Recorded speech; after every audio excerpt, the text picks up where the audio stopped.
Hello everyone, I'm Dr. Spinach and today we are going to go through a feedback session of a doctor who initially failed her OET exam. These tips were originally intended to cover all the 4 subtests, but because we had limited time, we mainly focused on her writing as that was the weakest of them all looking at her previous score. We focused on details of how to write a letter and tips that could help her strengthen it further. I had learned all of this from Sush English, and they run free masterclasses every Thursdays and Fridays. If I were you, I would definitely sign up for these classes, and when you watch this video, you will understand why and why am I saying that and what would you miss if you won't. Well, you can use the link on the screen bit.ly/OET Fast Pass for guaranteed offers and bonuses you wouldn't get anywhere else. So let's get started with Dr. Aishwarya's feedback sheet. Yeah, can you see my screen? Yeah, I can see that. Okay. Yeah, so you told me that your scores of the last test that you took on 8th October? 9th October. Okay. So 9th October were writing, reading, it's like 290, 330, 380 and 410. Yeah, exactly. You know, our target here would be to basically improve more on writing and reading. Yeah. And I mean, every time best to target above the passing score. So if you kind of target getting a 400 or 450 in both of them, so this should be your target in order to at least get 350, right? Okay. So you at Okay. least to pass. So yeah, of course we are also gonna get into some speaking and listening tips as well. Now, Okay. I already asked you about about what you expect from this video, right? So yeah, so I will just like to know that what you expect, from this meeting again, so that yeah. So it's like I wanted to know like where I really need to concentrate on. It's like, okay, it's broad aspect, it's writing and reading, right? So in that, like what should I be more particularly concentrating about? And Yeah. that's the thing, and I need an overall plan, like how long should I prepare, because it's not like I have to get through and have, if I book a slot in next month or something like that, and I should make sure that I'm really prepared enough to give up the next time. Okay. So Aishwarya, just I mean, okay, let me just pull on the screen here. I prepared a document. Yeah, can you see my screen? Yeah, I can see that. Okay. Yeah, so you told me that your scores of the last test that you took on 8th October? 9th October. Okay. So 9th October were writing, reading, it's like 290, 330, 380 and 410. Yeah, So, exactly. you know, our target here would be to basically improve more on writing. Right. So you're not working right now, right? Yeah, I'm not working. Wonderful, because that will give you a lot of time to prepare as well. So Yeah. so we'll go into the plan a bit later. First, we'll discuss these subtests, and then finally we'll discuss the plan. Okay. So okay. So what do you think in writing? If we discuss about writing, what do you think you kind of did, like not you didn't do very good in writing? What's your opinion on that? See, the thing is, like, I did join to be honest, I joined local coaching institute here, but it'll be like, I did a like course there, like it's a 2-month course. Okay. But the thing is, like, after their feedback only, I gave them OET, but I don't know, but she didn't clear, like, like after giving the assessment, like writing or something like that, she, especially writing part, she never used to correct none of my letters, in the sense like it will be like only correcting the capital letters and the full stop and comma. This is how like I was being corrected and evaluated, and she told you'll be sufficiently fine enough to take the exam. So I don't know where exactly I'm standing. And grammar was my initial, and I don't know, like, because my word limit always exceeds the specified number.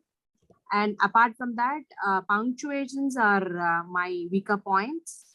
And I didn't know appropriate professional words that I need to use, because I tend to put on the words that we regularly use. This is like how I assess myself after the exam. So this was my concerns, and yeah, that's it clearly. So okay, so you think you need to improve on grammar, word limit, punctuation, and professional choice of words, right? So yeah. So of course, see, everyone struggles with grammar. So I would say grammar is something that we really need to work on every single time.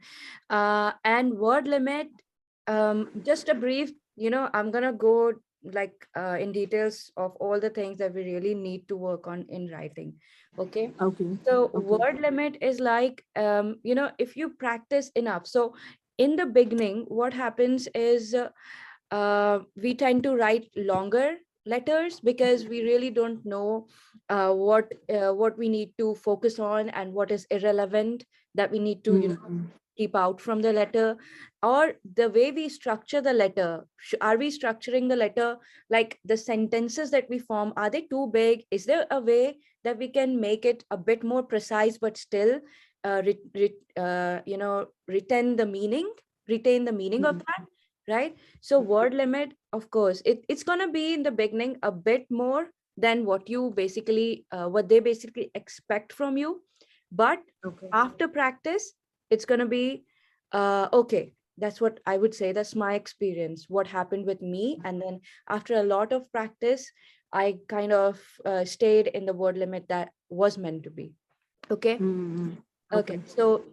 So what we'll do is we'll go into the things that are important in writing. Okay. So basically OET, I don't know whether they taught you this there or not, but this is very important. You should know what are the criterias that these OET people use to assess your writing. Did they tell you about this? No, not at all. Okay, right. So we'll go into this because these 6 criterias are very important, and it's important that you stick to these criterias. Okay. So the first thing is, if you can just take notes. If you can't, I'm taking notes. Yeah, even if you can't, I'll still send you this Word document so that you can have like a look into this as well. Okay? Sure. Yeah. Okay. So 6 things that we need to do in writing. The first thing is purpose. Now, see, this is like given in the OET official website as well. But what I'm gonna do is I'm gonna explain each and every one of these. Okay. So whether purpose is basically, as it's written here, whether the purpose of letter is immediately apparent to the reader and sufficiently expanded in the course of letter or not. That means, as soon as you start the letter, of course, after all the introduction, that's the address and dear doctor and stuff. After that, when you start the letter, as soon as the reader reads the first 3 lines of your letter, why are you writing this letter to the reader? Then it should be kind of immediately, he should understand what you want from him immediately. Got it? So let's take an example in order to better understand what we need to do. We need to write in purpose. Okay. So we have like, let's say these are the case notes. I've just skipped all the case notes. Now what we have is the end of the case note. The provisional diagnosis that's made in the case notes is gastroesophageal reflux or possible stricture. Okay. So this is what the provisional diagnosis is, and we need to refer this patient to a gastroenterologist for opinion and endoscopy. Now, you see, we have made the diagnosis, so you can know that you know the possible diagnosis is gastroesophageal reflux, and therefore this is something that you will need to mention. You will need to mention in the letter in the beginning, because why am I taking the writing in more details? Because you really need to improve on your writing. It's pretty less, 290. We really need to at least score up to 400, so that, I'm going to focus more on writing in this in this session. Okay. So yeah, so you need to mention your diagnosis, what your provisional diagnosis is. Okay. And then what you want the reader to do. So mention the diagnosis, maybe. and then what you want the reader to do. So you want the reader's opinion and to do endoscopy if required. Okay. Okay. Okay, so and now what is this letter of, like what is the type of this letter? You should know that this is a referral letter. Mm-hmm. Okay, so whether it's a transfer letter, whether you're transferring the patient from one department of your hospital to another, whether it's a referral letter, this patient came to you in GP and then you're referring this patient to gastroenterologist, whether it's an information letter. So these are the letters that usually come up. Well, basically, they only ask you referral letter in most of the cases. Sometimes it may be transfer letter, and very rare they're going to give you information letters. Okay. So this is something that you need to really focus on. Now, if you see, now you need to, the first thing that you will do every time you see a letter is use the information, read the writing task.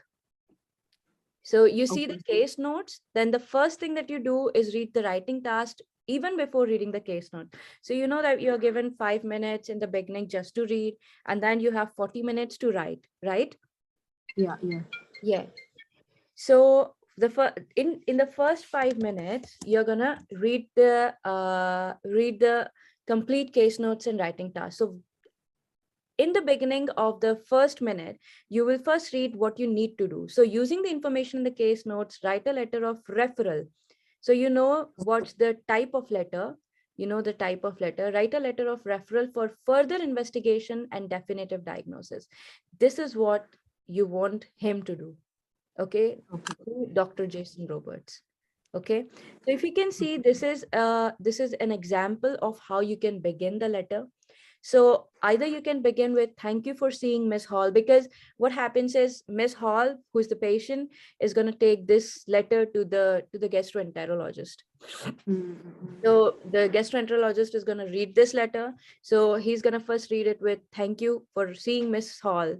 And now you can, if you want, if it's relevant, mention her age and her occupation if it is relevant. If it is not, cut it off.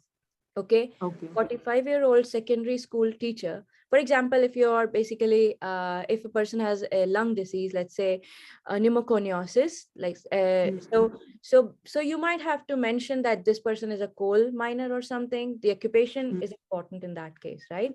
Okay. Yeah.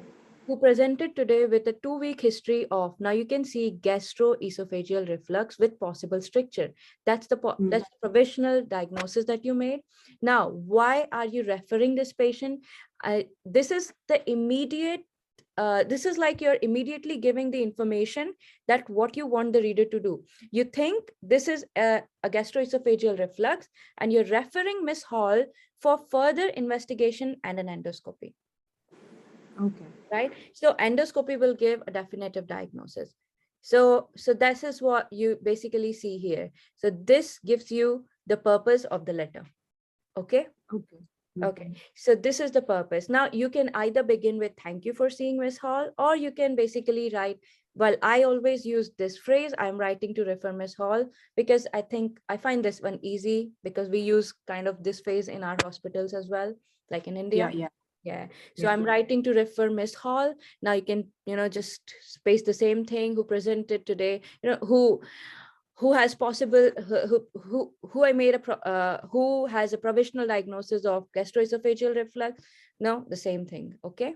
Okay. So in what way does a 45-year, school teacher has related to GERD, like gastroesophageal reflux disease? I don't think it's very much relevant. Yeah, it's not very much relevant. You can basically, and you don't even have to write the age, because I think we should cut this off, because age will be written just before the date of birth. Yes, exactly, starting sentence. So it's irrelevant to write age again. And since it's not relevant, what's relevant is in the history, or in the expanding letter, you're going to mention that she takes a lot of coffee or alcohol, perhaps, because that's what is causing her GERD, right? So exactly. So that's not relevant at all. Okay. Okay. Now, the first thing that they assess us on, the first thing that we'll see is purpose of your letter. Okay. And the second thing is now content. The content is basically, have you focused on all the relevant information? Have you included all the relevant information in the case notes or not, from the case notes or not in your letter? And I'm going to take this content and conciseness and clarity together. Conciseness and clarity is another criteria for writing. Basically, content means including the relevant information, and conciseness and clarity means removing all the irrelevant information. Now, I'll give you an example of this. Now, let's take another example where we have, let's say, an orthopedic surgeon. So basically, this person comes to you, this patient comes to you with a fracture, or let's say a possible hip dislocation. Okay, you suspect. So you basically send this patient to an, no, I think it's an emergency situation. So a fracture, let's just take a fracture, a small fracture of elbow. Okay, so you refer this patient to orthopedic surgeon. Okay, in the case notes, let's say they mention,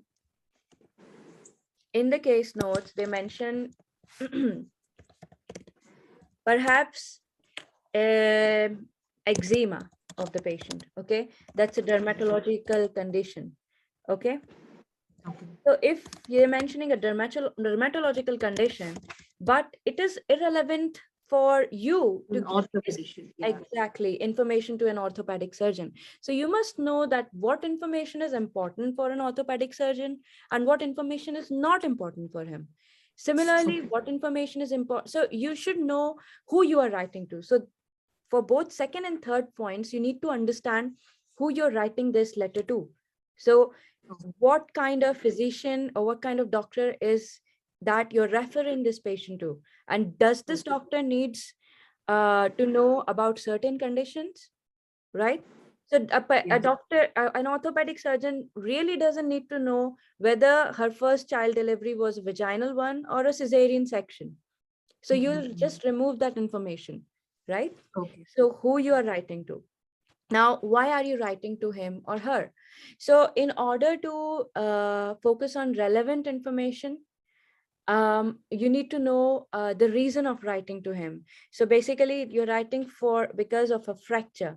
Now you can basically include the history of fracture in that, for example, or a relevant, maybe a past history of all the falls or the fracture, you know, so basically, why are you writing? Is it a referral letter or a transfer letter? These all these things will be included in that. So why are you writing to him? Yeah, were you saying something? No. Yeah, I can get it. Yeah. And the third thing is, does that person need to know this information? Now, in order to remove all the irrelevant information, every time you go about case notes, reading the case notes. So that's why I say, read the writing task first. So the writing task is a letter of referral to a gastroenterologist for investigation and definitive diagnosis. So you should, every time when you read the case notes, you should be very clear that you are writing this to a gastroenterologist. So whenever you're reading that, you should ask yourself, does gastroenterologist need to know this information? Is this relevant information to mention in my letter? And then underline what you think is relevant and cross out what you think is irrelevant from the case notes. Okay. Okay. So because you cannot do this in the first 5 minutes because they don't let you take the pen on, just do that in your mind. Okay. And then maybe use the first minute of your writing in just crossing out that and circling the ones that you think are important. Okay. And you also have to use these first 5 minutes to structure your letter. If you can't basically think of structuring your letter in the first 5 minutes because you just took them in, reading the case notes and finding the relevant and removing the irrelevant information, then take the first 2 minutes from the, first 7 minutes. First 2 minutes just to structure the letter, how you're gonna write it, right? Like in your brain, just structure it. Okay. So what you're going to include first, what you're going to include next, and how are you going to end the letter? Because you can't do it when you're writing, then it goes a bit messy. So you really need to organize it beforehand. Okay, even if it takes first 3 minutes of from your writing, from the 40 minutes of writing, do it. Okay. Okay.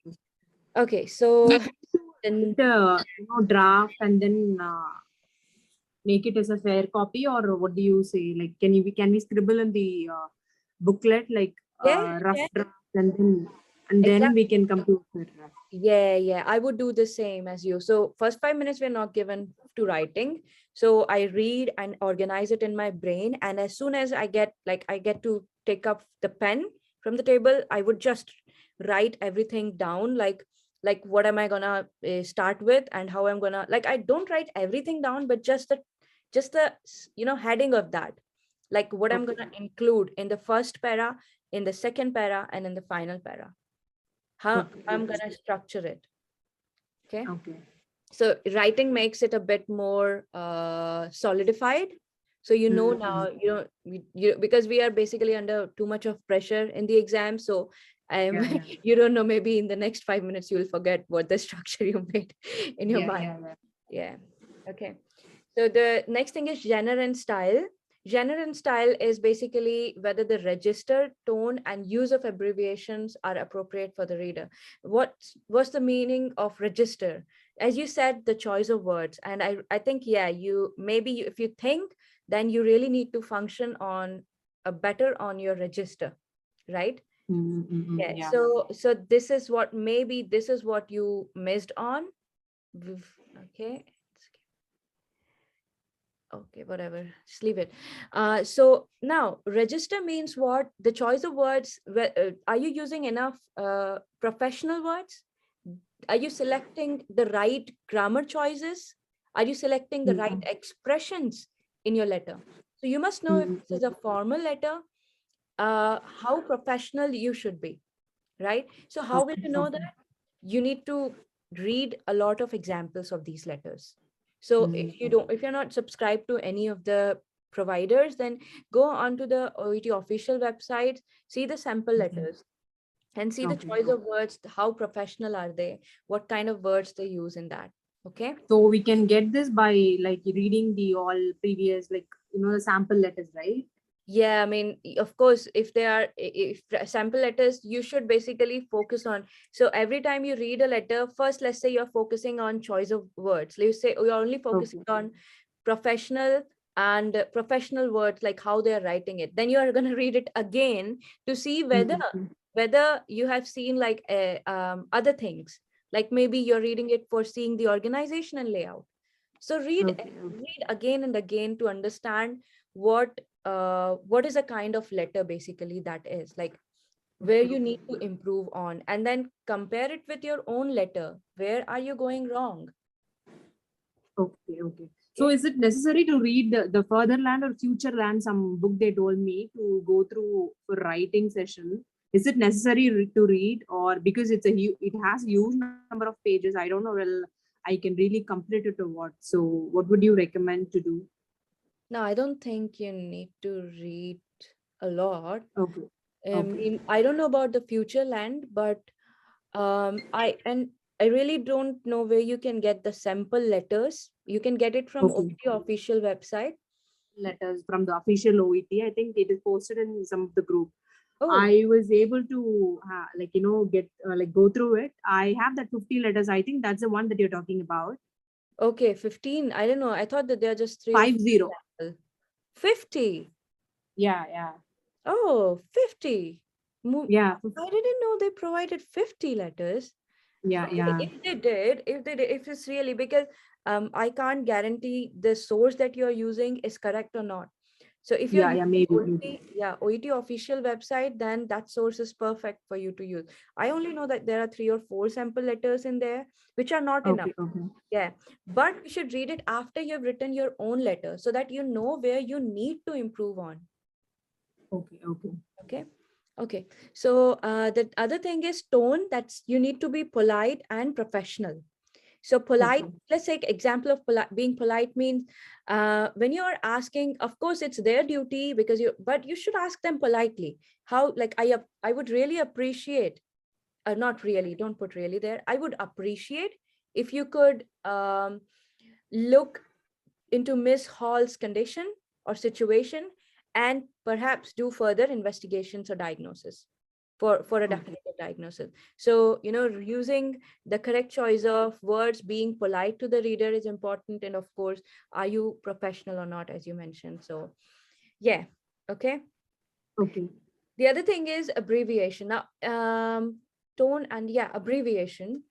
Abbreviation is are you using, so you should ask yourself, are you using too many abbreviations? Okay. No, So, I don't really use so much of. Abbreviations. Yes, that's good, because we should not use too many abbreviations, and we should only use the abbreviations that are very, very well known. Like, for example, you don't really need to write blood pressure completely. You can just write it BP. That's very BP. understandable, right? So BP, you can write 180 over 90 now. What happens here is, now this goes into two words. If you would write it blood pressure, you basically are increasing your word by one. Right. So you can write BP because it's a very known abbreviation, but don't use the abbreviations very often. You can use BP as BP, but don't use too many abbreviations. That's what I would say. Okay. Okay. Okay. Yeah. Okay. The other thing is organization and layout. Now, whether the letter is organized and well laid out. Now this is something people do struggle with. The first thing is, you should really, really need to know about the formal layout of the letter. Are you familiar Okay. about that? Layout in the sense like what comes in the first paragraph and what comes in the second paragraph. Is that No, what you're trying to tell me? no, that's organization.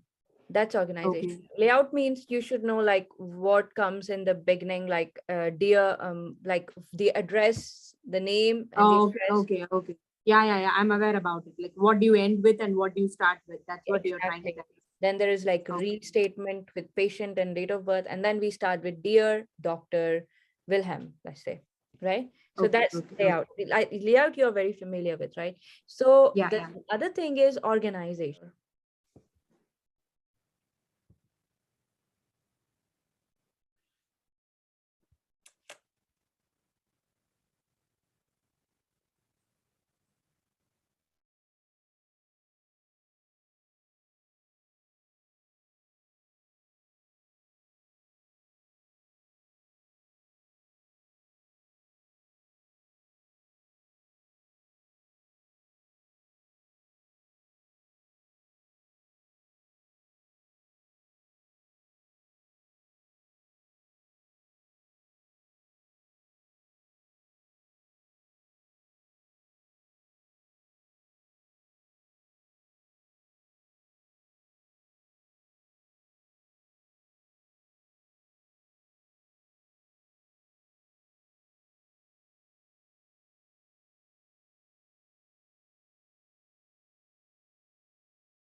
Hello.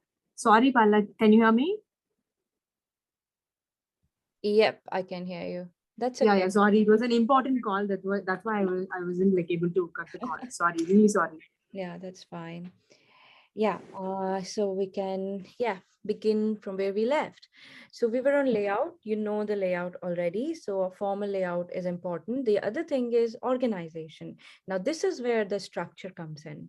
So now you should have an idea of how to arrange a letter. So I'll give you a brief idea. So basically, how do you see? The first thing that comes, is purpose, right? Yeah. Yeah. Okay. So we have discussed what the purpose should be and how it should look like. So purpose should be something that should give immediately the information that the reader should know, that what the reader has to do. The next things that follow in the letter should be just the expansion of what you basically said in the purpose. So how you diagnosed GERD, for example, and why do you want him to do an endoscopy, what you suspect, basically.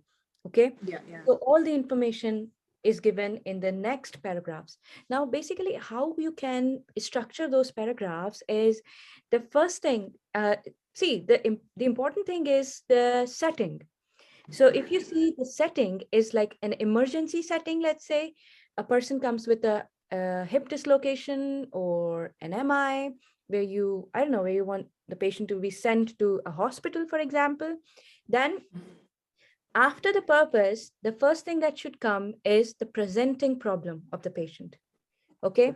So usually presenting complaint or presenting problem is the first thing that you write in the next paragraph after purpose. So why the patient came to you in most of the cases. It's very rare that you write the past. So you never write past history of the patient first. You write the present problem of the patient first. It's just as if we take the history of the patient, we give the presenting complaint. We get the presenting complaint, right? So this is what I made, okay? Know the arrangement. This is what I made up, the way I used it. So I kind of simplified how I would do in my letters. This is not something that's given on the OET Okay. website. Yeah.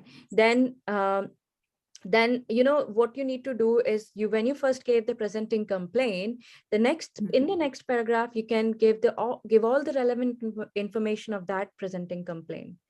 So yeah, so you think there could be anything relevant, for example, I don't know, like if you read the case notes, then you'll be able to understand, like take an example of a letter. Okay, then you might be able to see like the presenting complaint in the letter, and then basically they elaborate that presenting complaint by giving the past thing. For example, if we take about pneumonia, so in the first, let's say a patient presented with pneumonia into your hospital setting. Now you are sending this patient to a rehabilitation clinic. Okay. So, or maybe, just let's say rehabilitation clinic, or maybe a pulmonologist for further investigation, whatever. So first thing that you will write here is the recent problem of the patient. Like recently, what is the problem this patient is having? Maybe this patient is coping. If you're asking it with a rehabilitation one, then of course you'll discuss about it in the purpose, and then you'll write like maybe about the patient getting admitted, the recent admission of the patient with pneumonia, and then that this patient had been shifted from let's say ICU to the general ward, right? So this is something that you'll write in the presenting thing.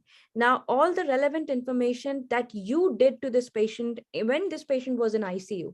If this patient was in ICU, what are the medicines that you gave? What are the investigations that you did?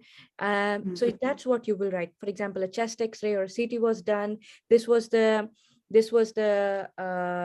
finding in the CT. So this is what you will write. And then finally, in the last paragraph, you can give any past significant history or allergies. So if you're writing this to a pulmonologist, for example, then you can write, this patient is allergic to penicillin.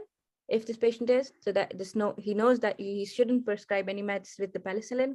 Any past significant history would be this patient is also asthmatic or he smokes. So history means he smokes, whether he smokes or drinks, whether there is a family history of hypertension or something, or whether he has any significant disease that needs to be mentioned, but it's like had been diagnosed from the past. Okay. Yeah. So we usually write that in the end. And then in the 5th paragraph, you can restate what you want the reader to do. In the first one, you already said you want them to do further investigation for a definitive diagnosis. Now you can restate that. I would really appreciate if you could. Basically, you just restated in purpose that I need you to do further investigation and a definitive for a definitive. So in this one, you can write the further investigation that you want him to undertake. For example, in that question, you wanted him to undertake an endoscopy. Now, maybe you want this guy in this one to undertake a bronchoscopy to whether eliminate lung cancer and take a biopsy and eliminate lung cancer, right? Okay. So you need to restate your purpose, but paraphrase it a bit. Do not just restate the way that you did in the purpose, and address it politely to the reader. I'd appreciate, something like that. Okay. And finally, the ending. If you have any further queries, please do not hesitate to contact me. Okay. So that has to be like mandatory, or it has to be like, if they have mentioned in the letter, then you can state the fact that they really need to contact us. If they haven't mentioned, or is it a mandatory thing that I'm asking? That's the thing that I'm asking about. For all letters, it is mandatorily we have to mention that please, don't hesitate to contact me for further queries. Yes, you have to mention in every single letter. Every letter, yeah. So you can have like your phrases of doing that. So because it's a very simple statement, you can use the same statement in every letter. But because we only have to write one letter, so it doesn't really matter. Okay. You always have to. I'll just write this down. State, because so that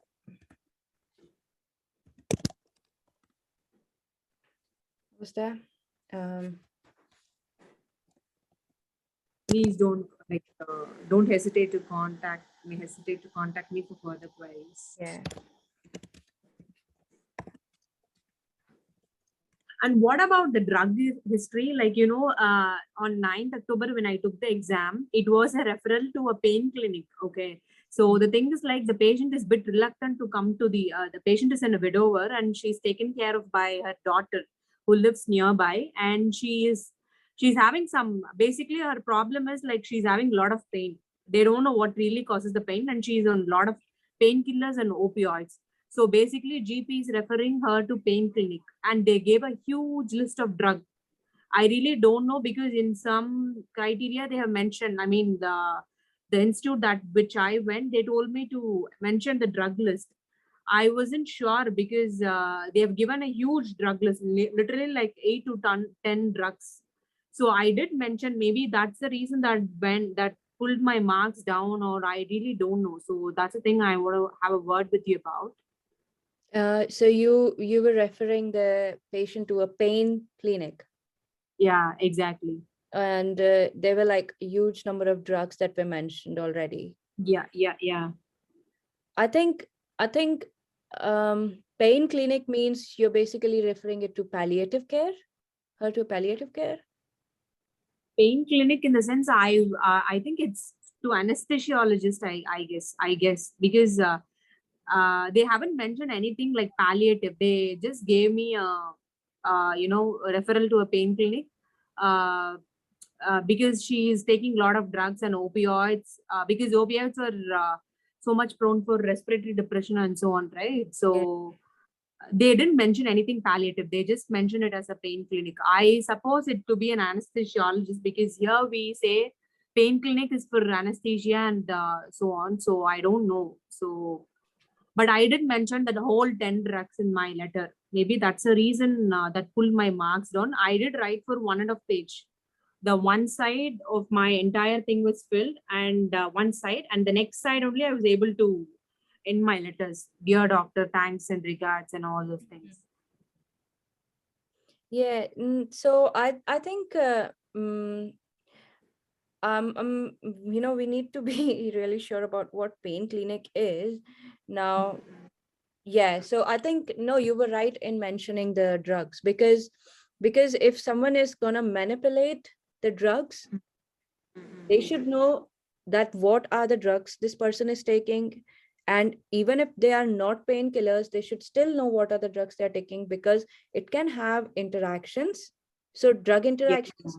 Yeah, so I think you were right in mentioning all the drugs. It's important Okay. if you're especially referring this patient to a doctor. But if you're of course referring this patient to a rehabilitation center, they really don't need to know about the drugs, because they are not going to modify anything, right? Yeah, that's what I was not sure. Like right now, I'm getting that like maybe pain clinic there means like it's a palliative or something like that. Maybe that can also be the reason, right? If that's going to be the case, then there is no point mentioning me the drugs.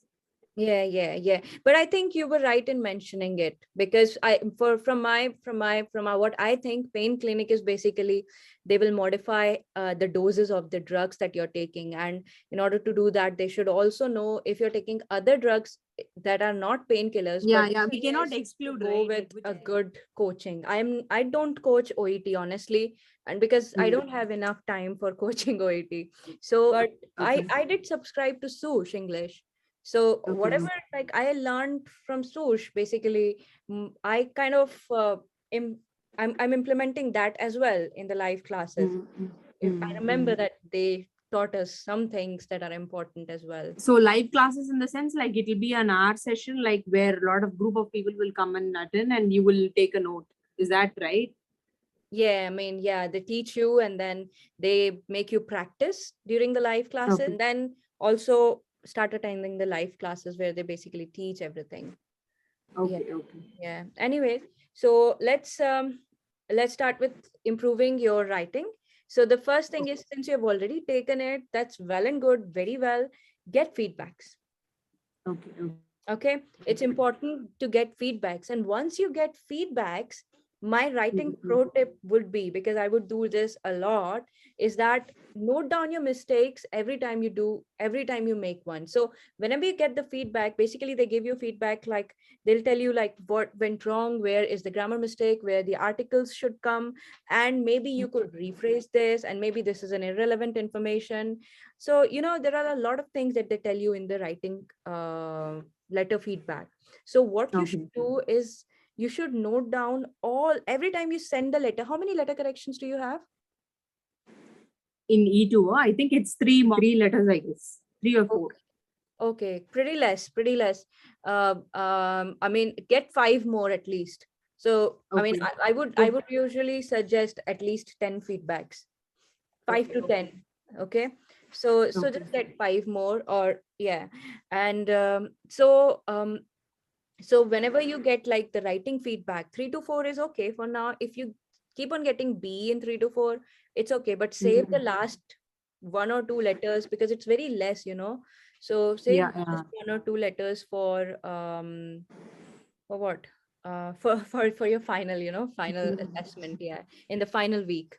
So Okay, okay. yeah. So every time you give letter for the feedback, write down the mistakes that you did, and read those mistakes just before you're writing the other letters. So for example, you took the first letter and you wrote down your mistakes, and then you took and then in the same notebook you write down the mistakes of your second letter, then third letter, and whenever you're writing any letter, read that completely, so that Okay. it kind of fixates in your mind that I'm not going to do this mistake again, at least. So now whenever I'm going to do a mistake, that will pop up something new. So every Yeah. time I will be improving and not doing the same mistakes that I was doing before. Okay. Okay. Okay. Okay. The other thing is improving grammar. I think it's a problem with most of us, because we are not natives. So Yeah, yeah. especially with the articles and prepositions, it's like, for me, it's a very big problem. So it's important that we work on improving grammar, tenses, articles, prepositions, all of these. Okay. Okay. The other thing So is, do they teach, like, I don't think they have separate grammar classes as per se in E2. Like they do teach, like, once in a month or something like that, random grammars. like they do expect like, you know, certain sort of grammar that from OET, right? Like not every part of grammar that we really need to concentrate on, right? Yeah, Or yeah. is it like they expect certain things that we need to be sure like what they are expecting and we need to fulfill their one things? Am I right? That's what I understand. But is there a need to attend separate grammar classes or No, something like that? I think your English is pretty good, so you don't need to attend separate grammar classes. From the way you're speaking, I can say that. So, I mean, whatever Okay. is important for OET, just focus on that. I mean, don't let's not make Okay. it more complicated and more time consuming. Yeah, Okay. Okay. yeah. And then yeah, we have already discussed this part. And finally, of course, know the format. Okay. So these are the 4 things I think maybe you need to improve on. And of course, I have kind of highlighted the things you might want to improve on. Okay, as well. Okay. Yeah. Okay, so this was about writing, and see, let's first discuss about your see, we haven't discussed anything about reading or something. I would have really wanted to. It's not much though, but it's important because you were talking about the schedule and time management. Yeah. So Yeah. yeah, so let's just discuss about that first, and then we can maybe if we have Okay. time, we can go to the reading part. Okay. Sure. Sure. So yeah, so uh I would first tell you how I did and see if this works for you as well. So I was Okay. doing like full time. I didn't go, I left my job basically. Okay. So I was doing Okay. full time. And in full time, what I mean is I think the first thing is the minimum time that you should give to OET preparation should be 45 days, you know. Okay. Yeah. And how So much I have next slot on Jan 22 or Feb 5. So if I'm preparing from tomorrow, yes, today or tomorrow, like when should I take up the exam? mm, I would say you should Feb which? Feb 5. Yeah, go for Feb 5.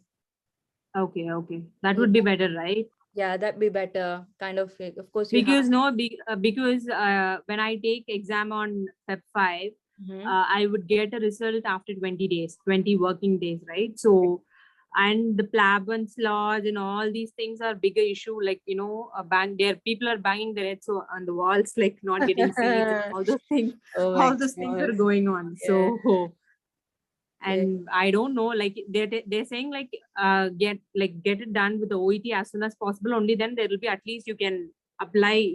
Maybe by chance like you can get it on November or so.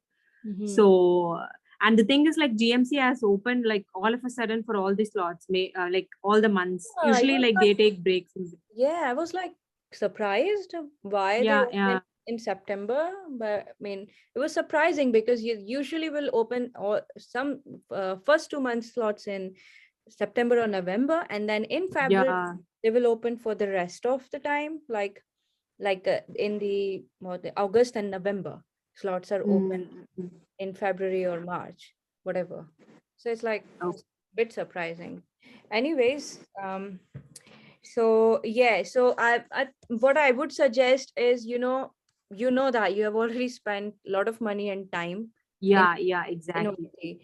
So I now if you're spending again those 30K and taking the class already and subscribing to the class already, so I would really suggest you to not think about PLAB first, but think about Okay. OET. Yeah, I mean you need to give enough time to OET because until unless you don't pass OET, you're not eligible to write PLAB. So Exactly. it's okay. Give 2 months, but prepare nicely for because we need to be sure that you should pass this exam. Okay. Okay. Yeah, yeah, you'll get your PLAB slot. Don't worry about that. So Okay. yeah, first focus on OET. Okay. Okay. Okay. So minimum time you need to give at least 45 days. That's what I would say. And let's say for you, we are writing this exam on Feb 5th, 2022. Okay. Okay. Yeah. Now, how I prepared myself was the first thing that I started doing is familiarizing myself.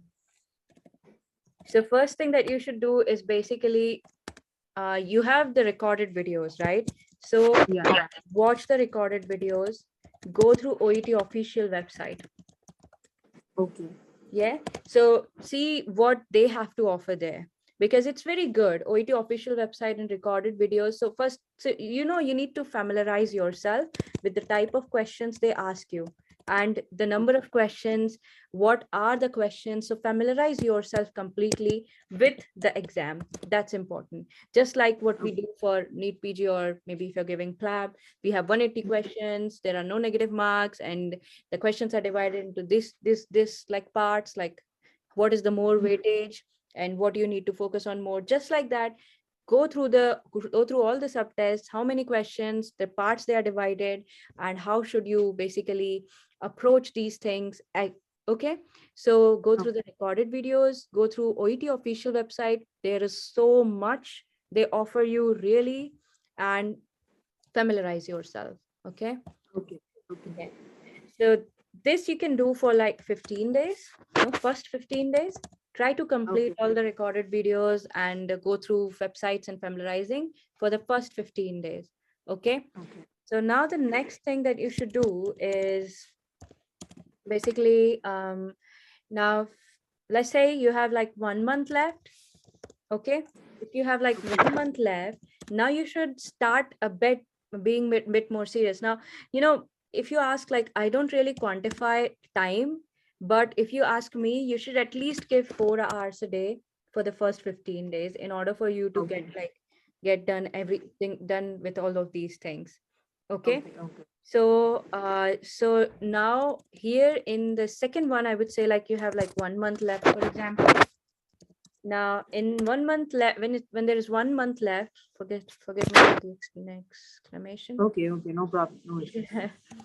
Yeah. So what you can do here is see, I would say give at least 6 hours a day. Now, I mean, Okay. no, there are people who can basically do just 2 hours a day and then pass the exam, but Yeah. we Yeah. need to be sure, you're really spending too much. Correct. Correct. Correct. Yeah, and I wouldn't say I'm an average person, so I would say, give 6 hours a day. That's Yeah. Yeah. for me. Yeah. So 1 month, if 1 month is left, then you need to give at least 6 hours. But of course, these should be very qualitative. It's not like Okay. you're giving 6 hours, like just like you wasting time, more or less. Be very qualitative about that. Now, in the first 2 weeks, what you can do is basically start solving um, the modules, the subtests. Okay. Okay. Okay. So now you already know about the subtests and how the sample questions are. What are the questions? Now, basically, you can start with all the questions. So if you have 1 month left, start with all the questions now. So in the first 2 weeks, what you should do is, in the first 2 weeks, you should do this alternatively, do 2 subtests a day. Okay. Okay, so any 2 subtests out of 4 subtests. Okay. And Subtest in the sense you're trying to tell me like part A, part B, or something like that no. from each thing. Okay. Let's say modules. Now, is it understandable? Like, Yeah. either Listening, reading, yeah, or writing, exactly. speaking, something like that. Yeah, exactly. So at least do 2 of them. So either do writing or reading, or do reading or speaking, right? So Okay. you need to do 2 subtests a day. And But complete subtest. For example, like if I wanted to cover all those 4 modules in a day, but I do like listening part A and reading part A today, and then writing I'll do, and speaking I will concentrate on one sort of speaking. no, So that yeah, won't work. Huh? no, do it completely. Like, my advice Okay. would be, because now you are gonna give yourself a time limitation. Don't just do Yeah. it like you're doing part A and then leaving it there. No. Because if you do, if so yeah, I'll just explain it this way. Like, now from this time onwards, this month onwards, you will have to completely limit yourself with time. So if you have like Okay. 45 minutes for listening subtest, give Mm. yourself 45 minutes give your like do that complete subtest in 45 minutes itself. Okay. Okay. In reading, Okay. you should give yourself first 15 minutes for part A and the next 45 minutes for part B and C. So that is what I mean by 4 modules a day. Sorry, 2 Okay. modules a day. Okay. Do Okay. it completely if you're doing it. You should send a writing correction. maybe Mm-mm. example, and let's do say do a reading subtest. Okay. Okay. Yeah. Okay, so for the first 2 weeks, so do it alternate. Now, it's important that you also analyze your mistakes. Now, why am I saying just do two? Two can be done like in 1 or 1 hour. Let's say maximum you'll take just 2 hours to do two things, right? But Mm-mm. you still have Yeah. like 4 hours in a day left. What should you do other than that? Of course, give yourself, analyze your mistakes. So Okay. I really suggest this with, especially with reading. It's important that analyze, of course, with every subtest, even with writing, when you get the writing correction back, you can basically analyze Mm-hmm. that and maybe write your own letter. You mean like, don't give that, give all the letters, because you already have like very less amounts of letters for letter correction. So don't give all of them. Write first 3 letters by yourself and give the fourth one, then write another 2 by yourself and give the third one. You got my point? Okay. Yeah, Yeah. yeah. Yeah. So give the best one after writing 3 or 4 letters. So at least the Okay. best one that you're giving will have like so many more mistakes that you need to correct on, right? Yeah. Mm-mm. Yeah. Okay. So the thing is, after doing the reading subtest, it's important that you analyze your mistakes. Now go back and check, because checking takes another hour, if you go Yeah, back yeah. and check. Mm. Yeah. Oh my God. I mean, why is the answer to this question is this? I mean, where did I go wrong? And write that down on your subtest, on the paper, that Mm-mm. where you went wrong. So how can we, like, I felt reading a bit tough, especially part C. Mhm. I felt it bit harder. So how can I like work on it? Like, because when I analyze, this is not the answer for this question, and this is where I made mistake. Anyway, that's the thing is like the same paragraph or same question is not going to get repeated, right? So in what way that would be useful, and how can I develop that skill? So that's also I want to know, talk to you about. Yeah. No, of course, same paragraph and same question will not be repeated. But Okay. I mean, it's a bit abstract. Uh, you will, if you read that again, like, Mm-mm. I don't have an example right now, but I Mm-mm. would do this a lot. So if I go back and check, like, where did I go wrong? I missed this information.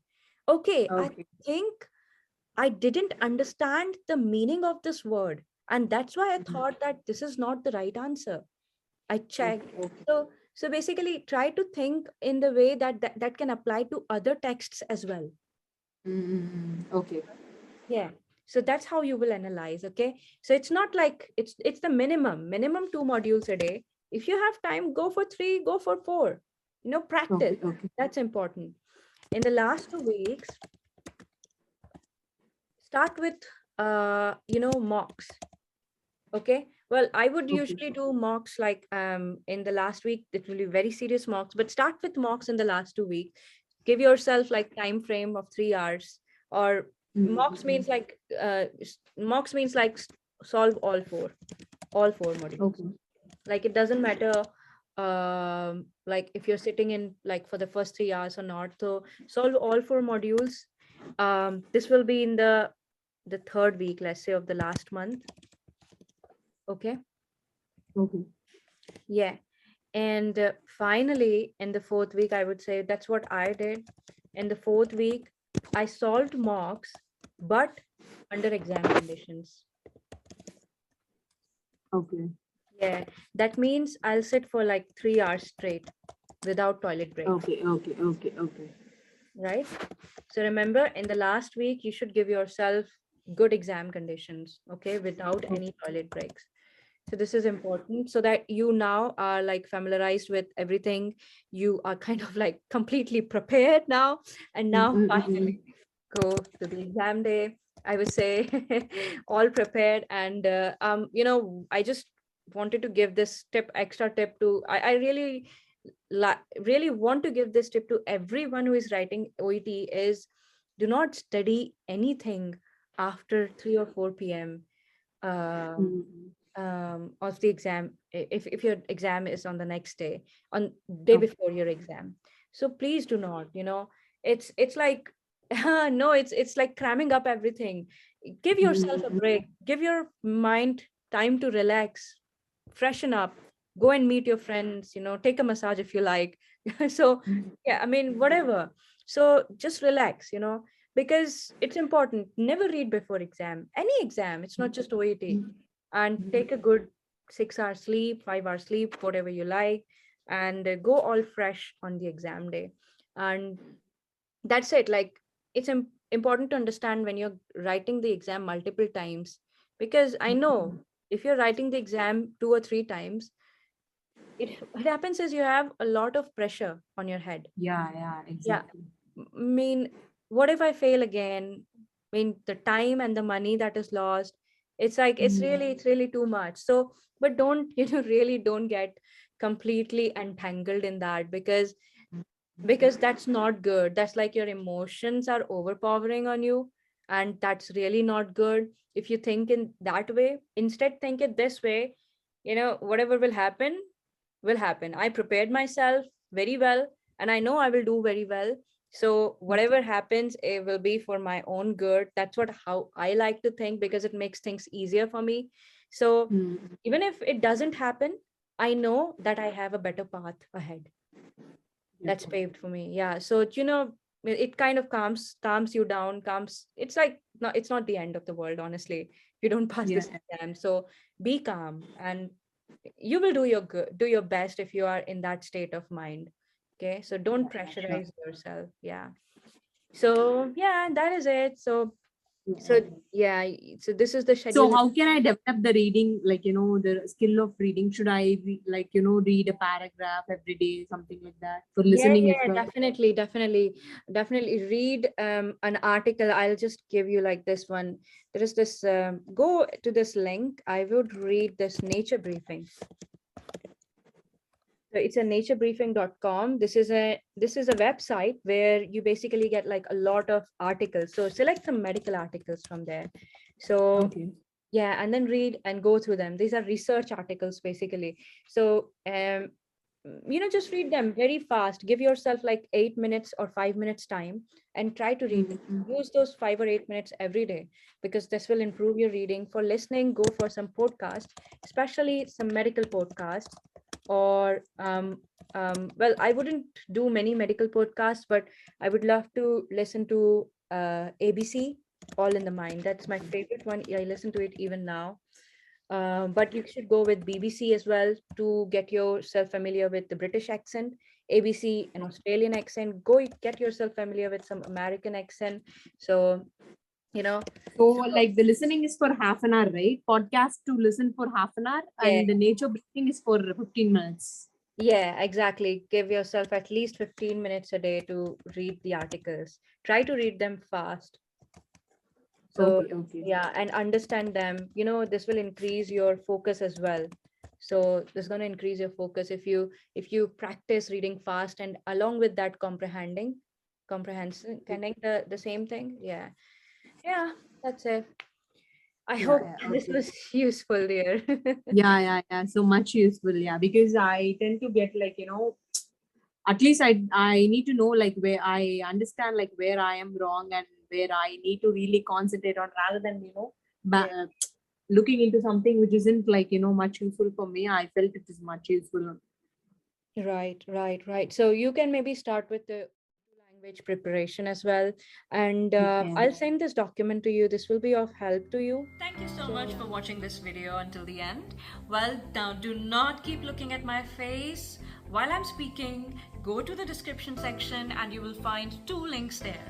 The first one takes you to the free OET Masterclass. Don't wait up, sign up now. And not only that, if you want further support with OET classes and preparation course, Swoosh team offers 1:1 45-minute call with them. You can use the second link to sign up for that. And if you use these links, you're guaranteed great bonuses and discount coupons. So do not miss on them, and do not miss on signing up for the free masterclasses and free 1:1 sessions. Well, that is all for this video today. All of this that you see has been gained from Swoosh classes. Well, your hard work and their expertise is the recipe for success. Please like, subscribe, and share. Signing off, Dr. Spinach. Thank you.